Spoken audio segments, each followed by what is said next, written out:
Diddy die, die, die, die, and nine, nine, nine. I nine nine nine I nine nine nine Hananai nine nine nine nine Hananai nine nine nine nine Hananai nine nine nine nine nine bum bye die dum. Hit it on nine nine nine nine nine nine nine nine nine nine nine nine and nine nine nine nine nine and nine nine nine nine nine nine and nine nine nine nine nine nine and nine nine nine nine nine nine. Shalom, shalom, wonderful friends. That melody is from Achenu Kol Beit Israel, that we are brothers and sisters connected across the globe, across our Zoom screens, that we are connected through love and compassion together, and that those bonds can never be broken wherever we are. So feeling that solidarity and that togetherness today with you all, and looking forward to jumping into Camus with you today. Albert Camus. So I'm sure y'all know a little bit about him, maybe even more than me. So yeah, and I see Anatolia is laughing about that. By the way, we were very worried about who that was joining the Zoom today. So, but we're glad you're here. Anyways, here's a poll question for you. On life, life is generally reasonable and existence has an order. Life is absurd and existence is chaos. So what do you think, friends? Is life generally reasonable and existence has some kind of order to it? Or is life kind of absurd and existence is chaos? And you might have a different answer tomorrow than you have today, but you could just say what you feel like saying today. Give you a few seconds to think about that because it's not always easy to answer. Okay, 33% say life is pretty reasonable and existence has an order. 67% life is absurd and existence is chaos. All right, so we're going to dive into that a little bit today with a thinker who could have very well still been alive today. Well, no, actually, no. But he died at age 46, but he was born in 1913, so he wouldn't be alive. I mean, I guess he could be, but dying at 46 is pretty tragic. And although all death is tragic and absurd. So how are we supposed to accept the existence of an unjust world? How do we accept an unjust world? How are we supposed to say that life is good in a world full of war and poverty and disease? What's the purpose of life if we're all just going to die anyways? Albert Camus was born in French Algeria. His father was killed in World War I, and he was consequently raised by his mother in extreme poverty. Camus suffered from tuberculosis, a disease that recurred throughout his life and significantly impacted his thought. Camus' most important work what one might say, is a novel called The Plague, which is about living in the face of a cruel and absurd world. Camus would move to France and become involved with the French Communist Party. He's a commie. During World War II, he joined the French resistance to the Nazi occupation. Oh. During this war, in his 1942 work, The Stranger, Camus wrote about a fictional settler in Algeria who kills an Arab man. Camus was an existentialist. Much of his writing focuses on a struggle that in our personal consciousness, we feel that life is meaningful. Yet when we zoom out from our personal consciousness, we get the sense that the universe is vast and we are but an infinitesimally small part of such a massive universe. How then can life have meaning given our smallness, our irrelevance, you might say? How can we handle this contradiction? Camus believed that rather than turn away from it, we must truly lean into and embrace the meaninglessness of human existence. While that might sound depressing to some, for Camus, it is what enables us to live well.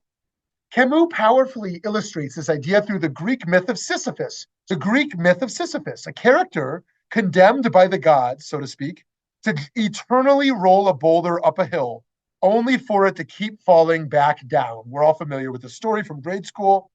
Camus saw this as paradigmatic of human existence, with all the seemingly meaningless things we feel obligated to do.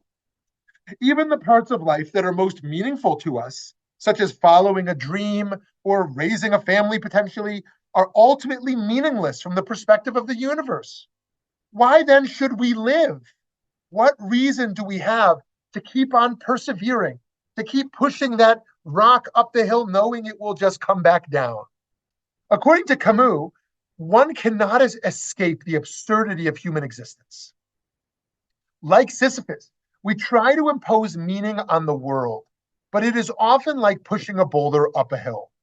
Though we may be able to move it some distance, eventually our efforts will fail, and the boulder will roll back down again.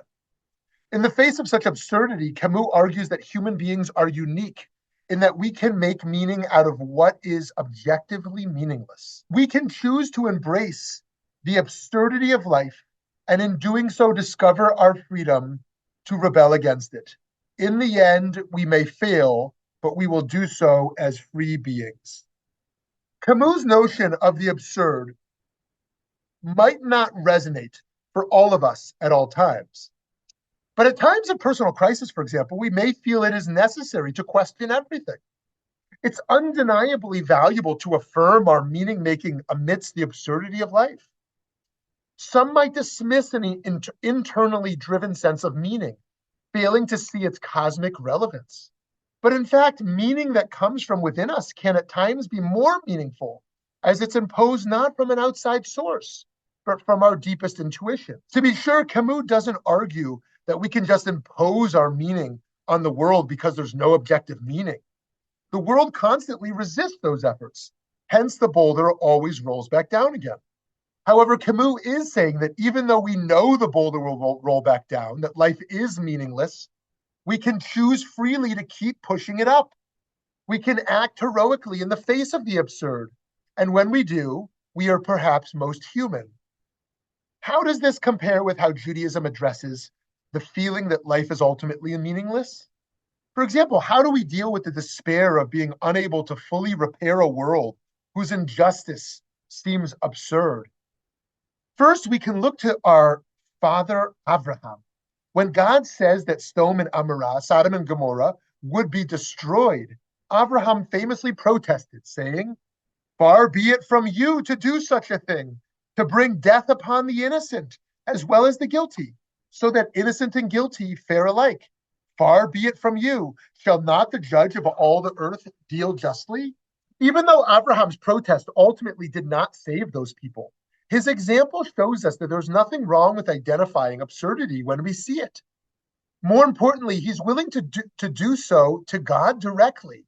When we recognize the contradictions of our existence, such as our mortality, the shortness of life, and just how minuscule the amount we can achieve seems to be, it's easy to want to give up. Yet Judaism fights against this by instilling an awareness of time and a sense of urgency. What we do matters, even if we can't always see the long-term consequences of our actions. We read a slightly anxious statement to this effect in Pirkei Avot. Rabbi Tarfon said, "The day is short, and the work is plentiful, and the laborers are indolent, and the reward is great, and the master of the house is insistent." Despite the fact that we're limited in our ability to bring about justice, and even in our ability to know what justice is, perhaps, we learn from the tradition in the continuation of Rabbi Tarfon's statement. Good to connect that last one with this one, because the first one is not famous and this one is famous. It's not your duty to finish the work, but neither are you at liberty to neglect it. In a sense, Rabbi Tarfon acknowledges the absurdities of human existence. Despite our best efforts, it's rarely the case that a human life ends with the world's problems being fixed. Yet that does not diminish our responsibility in trying to address them. In the temporal, we have the chance to connect to things that are eternal, even if they do not yet achieve perfection. This is put most poetically in the conclusion of the book of Ecclesiastes. First, the teacher reiterates the near-despairing thesis of the book. Before the silver cord snaps and the golden bowl crashes, the jar is shattered at the spring. and the jug is smashed at the cistern, and the dust returns to the ground as it was, and the life breath returns to God who bestowed it. Utter futility, says Kohelet. All is futile. The book of Ecclesiastes is so radical, what we call in Hebrew Kohelet, that the rabbis tried to censor it. The rabbis tried to keep the book of Kohelet out of Tanakh because one of the messages there is that everything is futile. Camus would have liked this book. Maybe he did like it. But the futility of all existence is something he continues to emphasize. Of course, he's got a bigger takeaway in the end. This book is attributed to Shlomo HaMelech, King Solomon, one of his 3 books, alongside Song of Songs, Shir HaShirim, and Mishlei, Proverbs. Proverbs, and all 3 of them couldn't be more different. Song of Songs are romantic and love poetry. Mishlei is like fortune cookies. It's like little proverbs, obviously. And Ecclesiastes is about the futility of life. And there's an argument about the order he wrote these 3 books. Some say, oh, when you're young, you just write little pieces of moral wisdom, and you get older and you write love poetry, and then you get oldest and then you get cynical. And some say the opposite. Cynics you can be cynical when you're young, and then maybe you get into love poetry, and then you end up with wisdom. So anyways, but this notion that all is futile comes from this book of Ecclesiastes. But then the book concludes over here with an answer to all of this futility. The sum of the matter, when all is said and done, is revere God and observe God's commandments, for this applies to all mankind. So zooming out on what he's really saying over there is a little bit like Camus, right? Everything is futile and absurd. Like, who cares what shoes I buy, what clothes I have, what house I live in, like all these little choices that feel so important in my life, right? When you zoom out to humanity, like, it mean nothing. Like, if I'm on my deathbed, who cares what shoes I wore yesterday? Who cares what I had for lunch? It's futile. But what really matters is live a good life, right? Do what is right and good in the world. Even though you don't know that those little actions matter from a cosmic perspective, right? Bracket the cynicism of the absurdity and do the next right thing. Another way of looking at it is that when we can view the divine as having created the world specifically in order to have someone to express loving kindness to, our existence is inherently meaningful because we are born out of that need for the divine to connect to us. If this was just to fulfill God's needs, so to speak, something would seem wrong with creating a broken world. But we can learn to see creation as an ultimate act of kindness, as a necessary extension of love, right? That we are partners in healing brokenness. We can also grapple with the absurdity of life in the strain of religious thought that tells us we're nothing, and yet we're also everything. The story is retold by Martin Buber. It was said of Reb Simcha Banim, an 18th century Hasidic Rebbe, that he carried 2 slips of paper, one in each pocket. One was inscribed with the saying from the Talmud, Bishvili nivra ha'olam, for my sake the world was created. On the other, he wrote a phrase from our father Abraham in the Torah, V'anochi afar ve'efer, I am but dust and ashes. He would take out and read each slip of paper as necessary for the moment. In his own way, Buber is acknowledging the same contradiction noted by Camus. On the one hand, we are nothing but dust and ashes. Nothing we do is permanent. And when compared to the most zoomed out divine perspective, our efforts will always fall short. But at the same time, we can see that despite our infinite smallness next to God, we also have the power to be more impactful than we can ever imagine. The Hasidic masters tell us that our mitzvot are effective not only in this realm, but also in healing the heavenly sphere, so to speak. Even if we try to think less mystically, we can imagine the ripple effect of our good deeds in this world and see that by just making one good decision, we can set a chain reaction of healing into motion that we never could have anticipated. I've certainly had that experience. I wonder if you have as well. To conclude, actually, before we conclude, perhaps Leonard Cohen explained it best when he said, you look around and you see a world that can not be made sense of. You can raise your fists or you can say hallelujah. We're used to that other most famous quote around, the crack in the light. But I think this gets around a similar point. you look around and you see a world that cannot be made sense of. You can raise your fist to fight, or you can say hallelujah. Hallelujah doesn't just mean praise. It really means an embracing of purpose, an embracing of meaning, a connection, a relationship, an affirmation of value, right? That is worthy of praise in the midst of seeing absurdity. Yes, the world is absurd, but that's not the end of the story. There's still work to be done.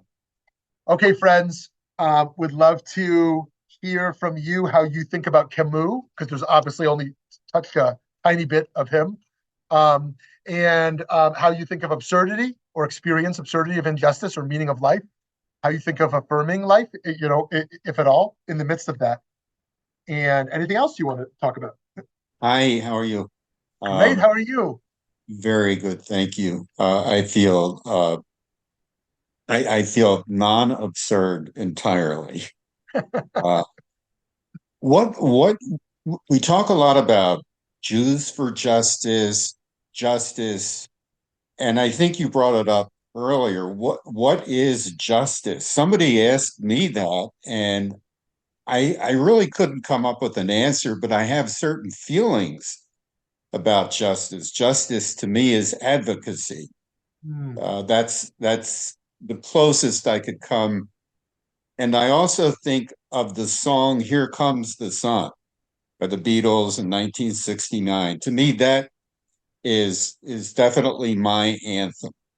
Hmm. And so to me, justice is advocacy, and here comes the sun, but I'm sure it means much more to everybody else. And I'm kind Hmm. of stuck on what is justice? Great, great. I'm so glad you asked that, Steve, because that fits so well with this course that we're exploring together. That was a fundamental question for the Greeks of what is justice, because most societies have taken it for granted, or people ideologically take for granted what is unjust and what is just. Not only has this been a debate among cultures and throughout all of history, if you just look at America today, and the great debates of what is just, literally at odds. I mean, couldn't be more bigger differences on virtually everything. And of course, there's many different fields of justice. You might talk about distributive justice or economic justice, which means how do the resources we have in society get distributed?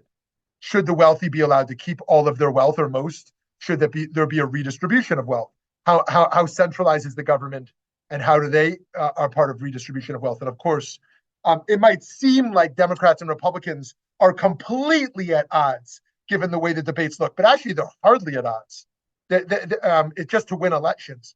If you look at federal taxes and how much the Democrats want to charge federal taxes for those in the highest bracket versus how much the Republicans want to charge, it's almost it's nominal what that difference looks like. We have this whole debate as if the Republicans make it sound like Democrats want to take all the wealth of make it a commie state, and or even a socialist state, and the Democrats make it sound like the Republicans want to give every break, but actually it's a little bit of a fraud, because if you look at actually what they propose on the ground, it's the percentages are so similar that it's a little bit of a conspiracy. But anyways, that's distributive justice. How should we distribute and welfare? Then you get to criminal justice, and who should be penalized, and how should they be penalized, and who should be criminalized, and how should they be criminalized, or incarcerated. And so criminal justice, of course, is a whole different field of justice from distributive justice or economic justice. Then you have what gets a bad rap these days, of social justice. Social justice has a lot to do with identity, and Fox News has made the phrase social justice make it sound like it's like the worst thing you could sign off to. But social justice itself, which has been overused to mean a whole bunch of other things, but has a lot to do with sexual orientation, has to do with race, has to do with identity largely. Then you could talk about just warfare, like the justice of how we fight, right? Which is to say, well, so let's talk about terrorism for a moment. So terrorism, one of the debates, and I'm sure we represent both sides here, has to do with whether a non-state militia should have the same rights to combat as a state militia, right? So now we might say yes, we might say no, that that a population not represented by a state has the right to arm themselves and defend themselves. Others may say no, only states have that right. But to go further, where we would agree on terrorism, I assume we'd all agree, is that one thing that defines acts of terror versus valid forms of resistance from a state is targeting civilians as opposed to soldiers. Now, let's talk about Hamas for a moment. So we know Hamas is a terror group for the very least because of that second category. Hamas targets civilians, not soldiers. I mean, soldiers also, but and that's part of what a terror group does. But where there may be disagreement is, does the people of Gaza have the right to have an armed militia? Some people would say no, they're not a state, and anything they form as an armed militia is a terrorist group, right? Because it's not a state militia. Others would say no, every population has the right to an armed defense. Now that's an interesting debate. But where it's clear that Hamas is a terror group is the fact of, once again, of who they target. Now, one of the other interesting things they do, they're now claiming 24,000 people have been killed, right? There's no outside verification because they won't allow outside verification. They're now claiming 24,000 people have been killed in this war, and they refuse to differentiate between soldiers and civilians, right? Whereas every state must differentiate between number of deaths of soldiers versus civilians. They refuse to because they see no difference. They see no difference in the enemy, and they see no difference in their own people. That's something I would object to. I mean, all death is tragic, but in my view, the death of a civilian is in some ways more tragic than the death of a soldier, because war is horrible and war is a reality. But when civilians are caught up in soldier warfare, there's something additionally tragic to that. So anyways, distributive economic justice, criminal justice, social justice, the justice of warfare. Sarah threw into the chat restorative justice, which is important to talk about as well, and kind of the healing process that comes with creating a just society. And there's so many other categories we could talk about. Feel free to put some in the chat if you want to. But more interesting than talking about the Western terms for justice is talking about tzedek. Tzedek, the Hebrew term for justice, of course, is linked to tzedakah. We normally call tzedakah charity, which is a bad translation because tzedakah comes from justice. We say ani tzadok, I am right, right? Or hu tzadok, he is right. So saying somebody is right in Hebrew, saying he is just. So it has to do with truth as well, in addition to this charitable contribution. And then we also call a righteous person a tzaddik, or if she's a woman, tzedeket, right? A righteous person, which has to do with character, not just a just society. But with the way Levinas talks about justice is it's about there being a third party, Steve. Now here I'm getting to your point. A third party. When there's just me and another person, that is an interpersonal relationship, right? When there's a third party, now we're talking about justice, right? Because now we're talking about a group, and the way the groups interact, the way a society operates is different from how a family operates, is different from how a marriage operates. We don't want to talk about a just marriage. I mean, because justice is about the public realm, right? Marriage is in the private realm. Justice doesn't have a place in the private realm, right? There are categories of ethics in the private realm. Justice is about the realm of society. How do we conduct war? How do we distribute resources? How do we punish those who do crimes?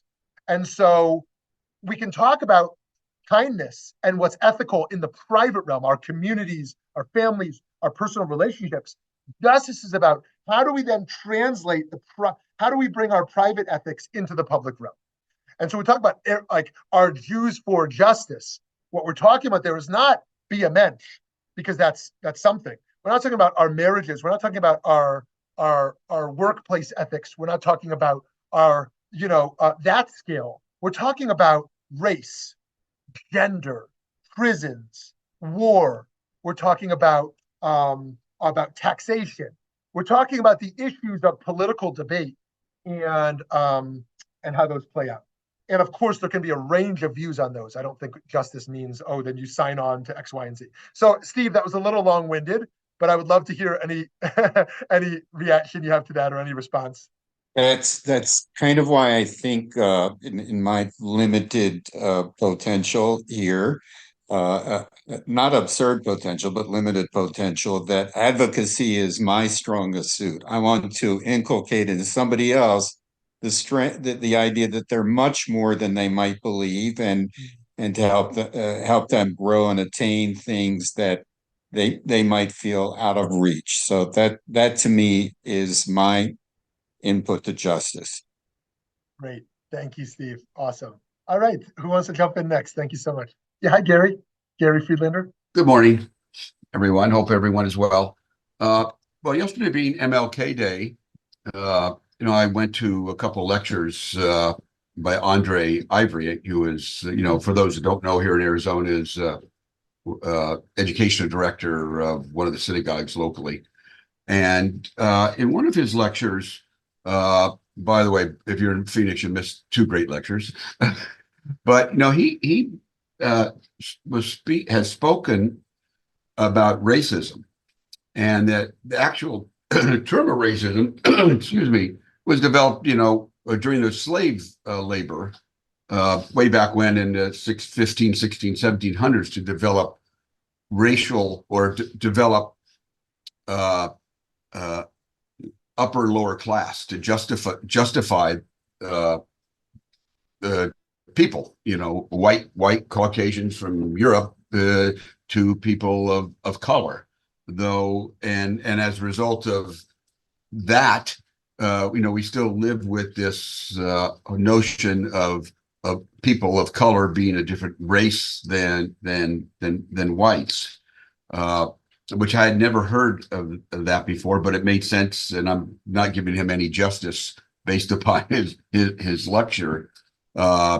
But and obviously, if we always think of people as different races, but it takes away the humanity of what each individual actually is, that we see them as a different race rather than seeing them as ourselves. So when you spoke about fighting racism, it kind of struck this point in me that why do we keep talking about different races? Why don't we just stop using the word and find another word to make all people being equal? So. Okay, awesome. Thanks, Gary. And yeah, the history of the terms racism and racist are fascinating. I posted one NPR piece over there. Maybe others want to share others in terms of the origins of this. And yeah, you remind me also in my list of justice, also that of course there's racial justice. Not to mention immigrant justice. I mean, there's so many different categories. Yeah. And in the category of racial justice and conversation about racism, there is this whole conversation around like, how do we do away with race, right? The constructs that put us into these categories. How do we just see each other as human and move away from these labels? And there's those who like that pathway, that we should stop over racializing our society, and get to that point. And there's others who reject that. They say, look, our ability to see each other beyond race is impossible, and don't whitewash, and don't pretend like we can be colorblind. And so we do a great disservice by just saying we can see each other as humans beyond race. And those are interesting debates and conversations to have of like, how do we balance what today maybe seemed like an overly racialized world, that we see too many things through a prism of race, some might say, and yet also acknowledging the reality of race and what that means for injustices, what that means for biases, what that means for how people engage with each other.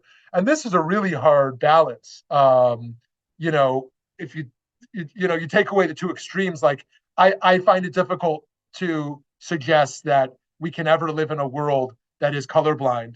But I also find it difficult to suggest that everything of existence, as some people I know suggest, should be seen through a racial lens. I think it's a very simplistic view of human experience and of the complexities of society.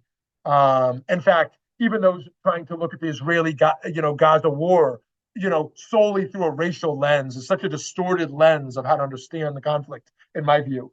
Although certainly a racial lens is helpful partially in any conflict.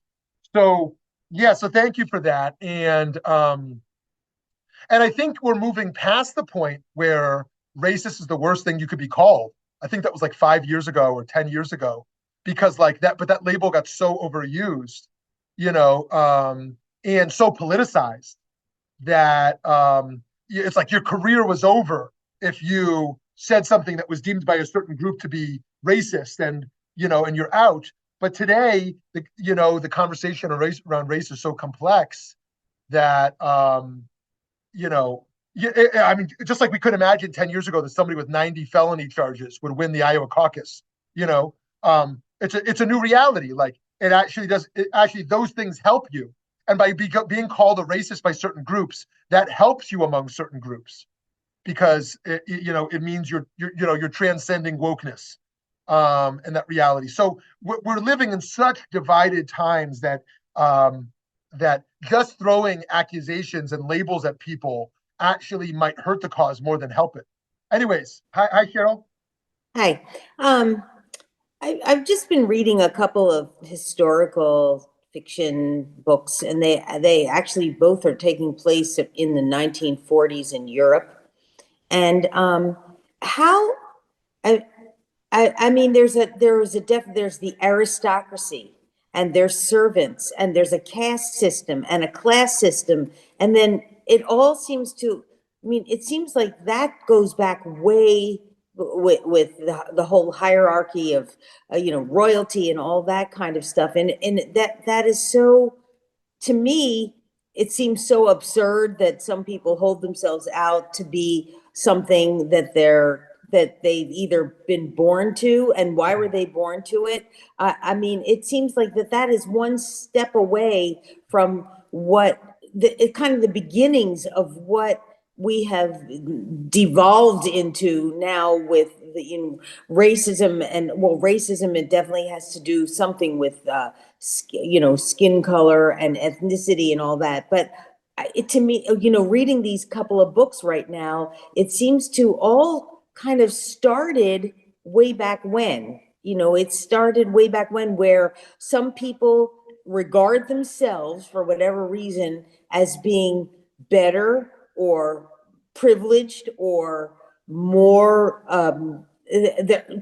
people, they're owed something because of where they are in this hierarchy of privilege or finance or whatever. And just watching The Crown over all these years, it's just, to me, it's an absurd society. It's absurd but then when I think of it in relation to where we have come and where we have evolved or devolved to, to me, it kind of started somewhere way back when. It didn't just happen.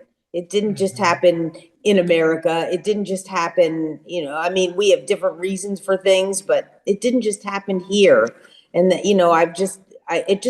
my back-to-back books just happened to target in on that. And then Camus, coming today in high school, reading Camus was always part of a theatrical approach to absurdity. So I do appreciate your bringing in the philosophical and the Jewish connection to it. Thank you. Right. Yes. Awesome. Thank you, Cheryl. That's very interesting. Yeah, I love that you brought in the caste system, and I'm curious to hear how others, grapple with that. And the absurdity of the fatalistic mindset that your kind of life and role has been determined.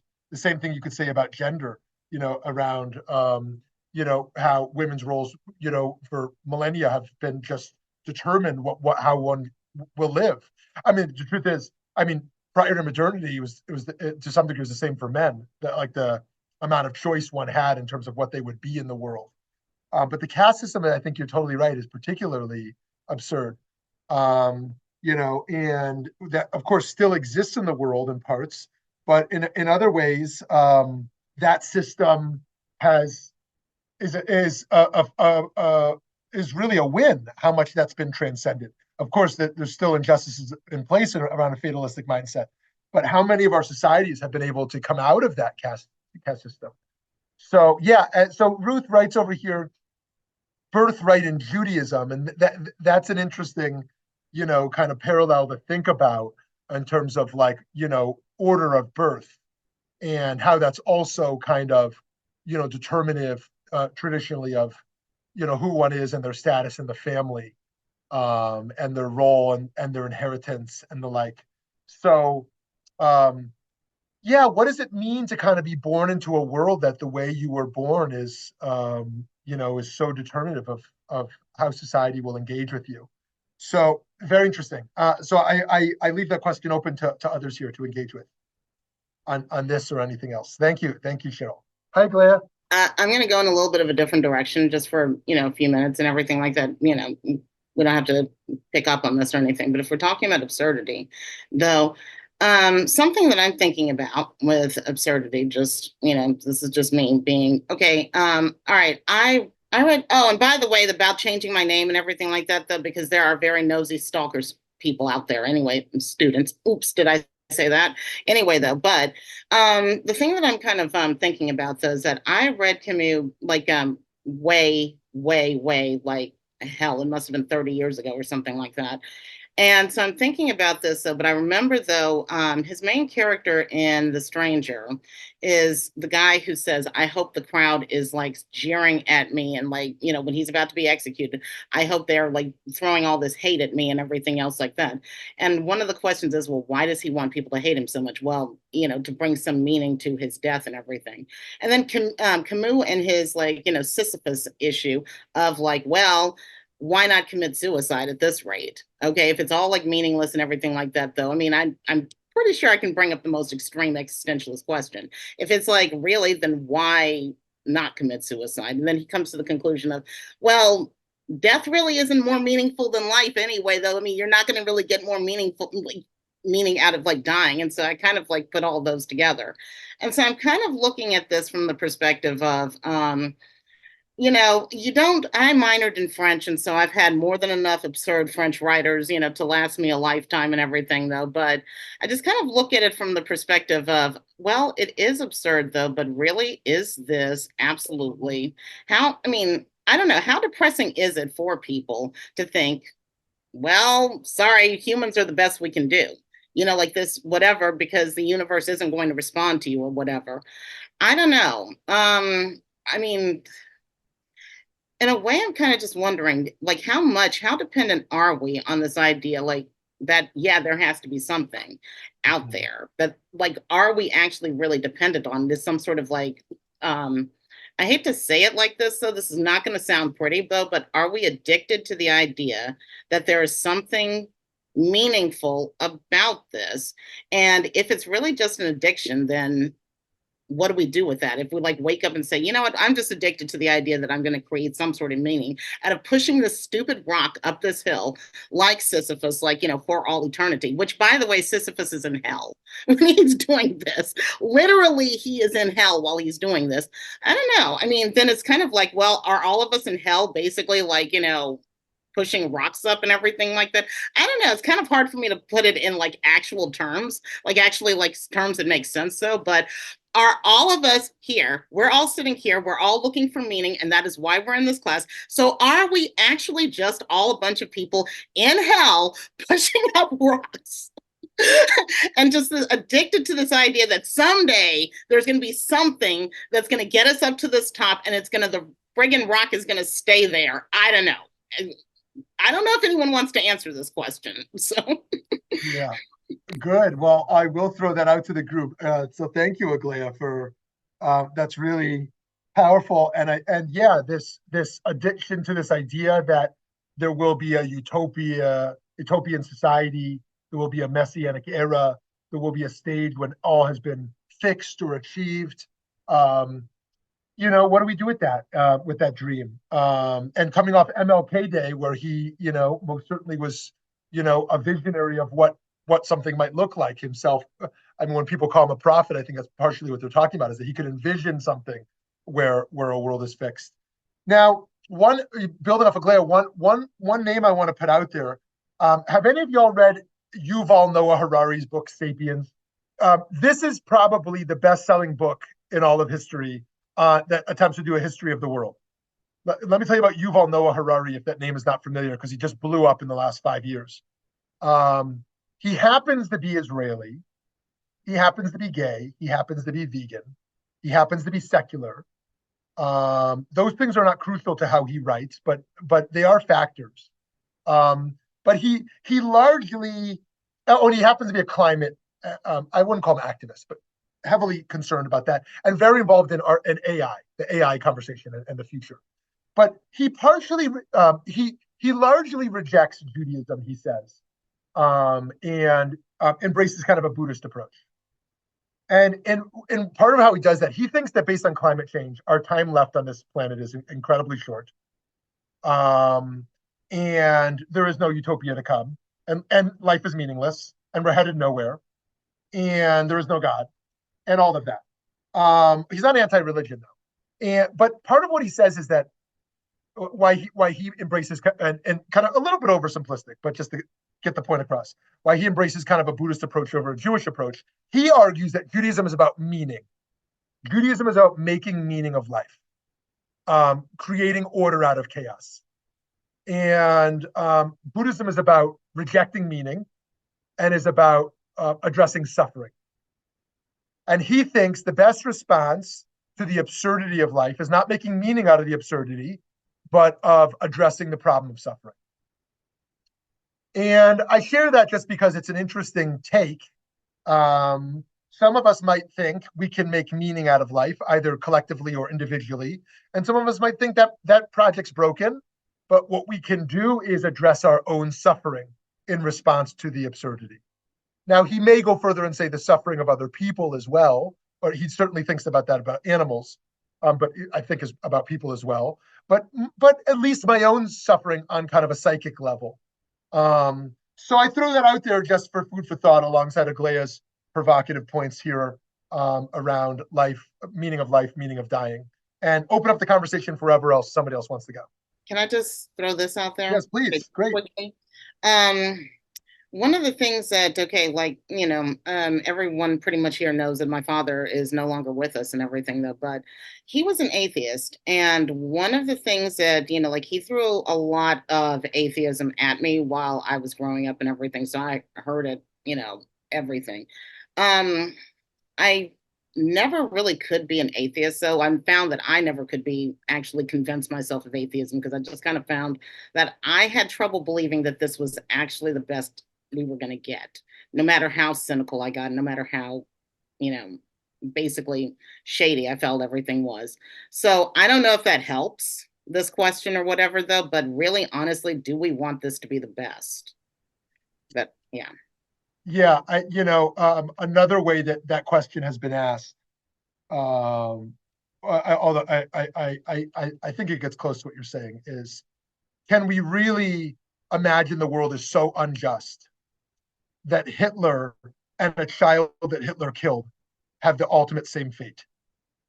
And we might say, yes, the world is so unjust that Hitler and a child brutally murdered in the Holocaust have the exact same fate. Or I say, I actually can't live with that reality, that there is no ultimate justice beyond this world. And so I think that's not the same thing you're saying, but I think it's similar to say, Aglaya, do you agree that's similar, or do you want to express a difference? It's similar, yeah.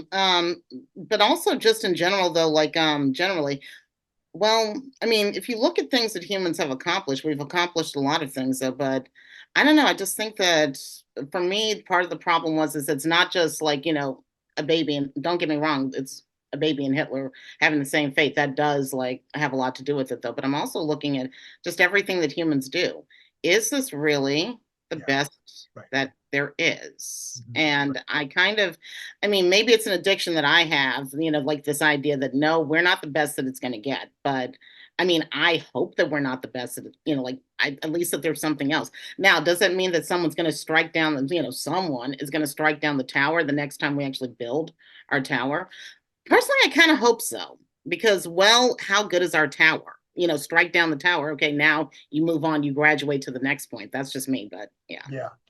Although thank you, just to make the case for a secular evolutionary perspective, beyond God, one might say, and bracketing all catastrophes, climate change, war, pandemics, all the things that might destroy us all. The notion that evolution is still in play for a long time to come, and a more enlightened form of being may emerge than the relatively selfish human beings that we experience in our world today. That might be another perspective on a better world to come. That there may be a form of human that can emerge, that is capable of living more consistently with empathy than selfishness than we currently experience the world to be.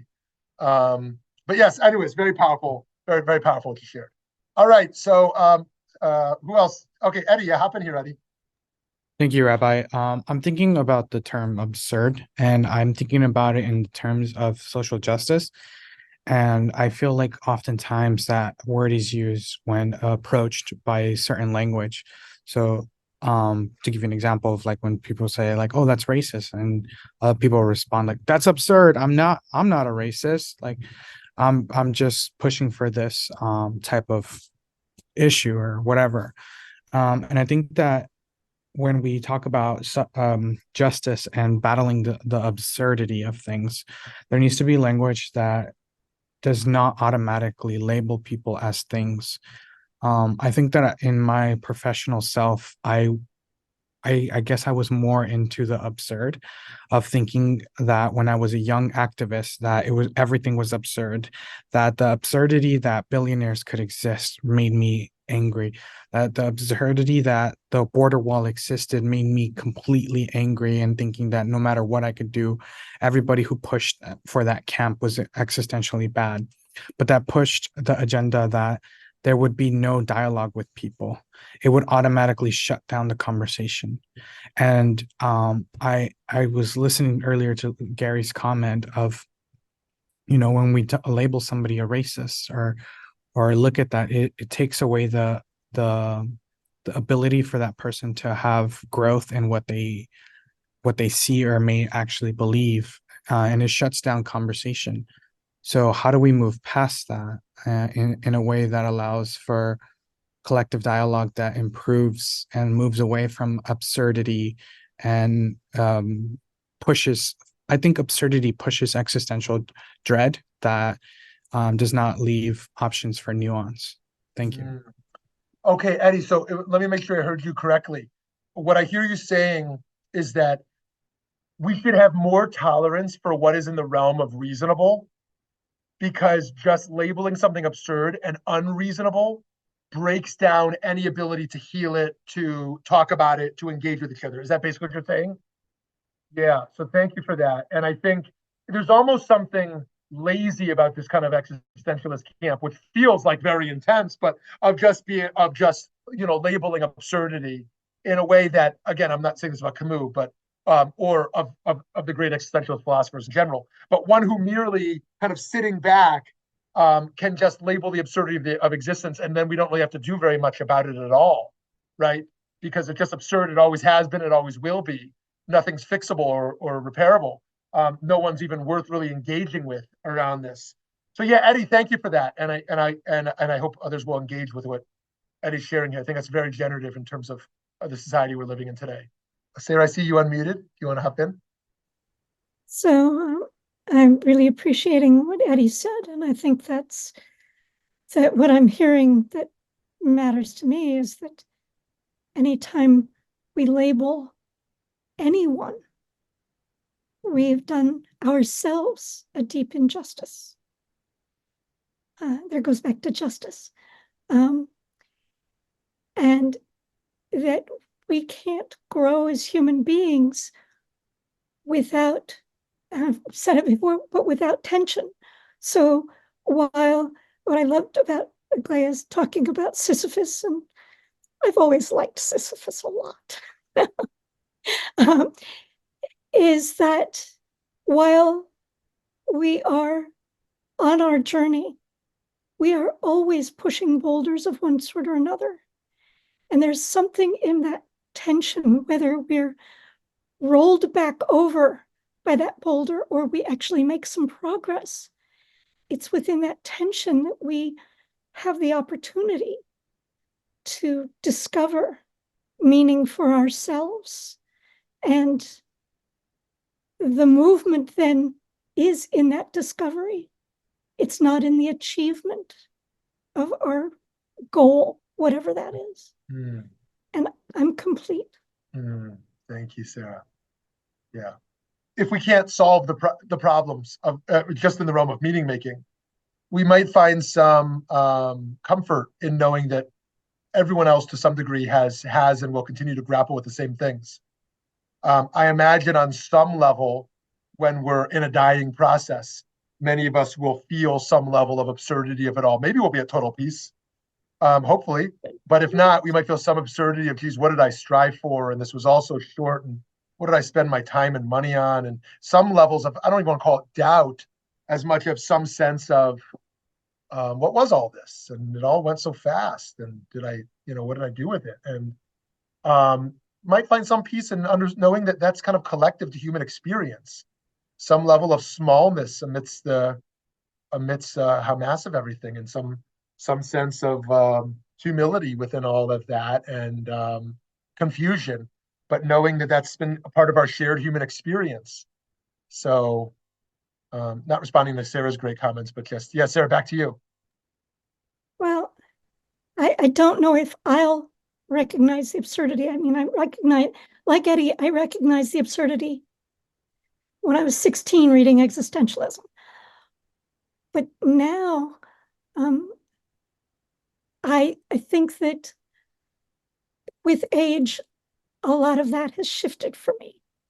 And I think what I will find absurd at death is other people's reactions to the fact that I'm dying, since that's the most normal thing in the world, is for me to have lived and now I'm dying. That's the trajectory.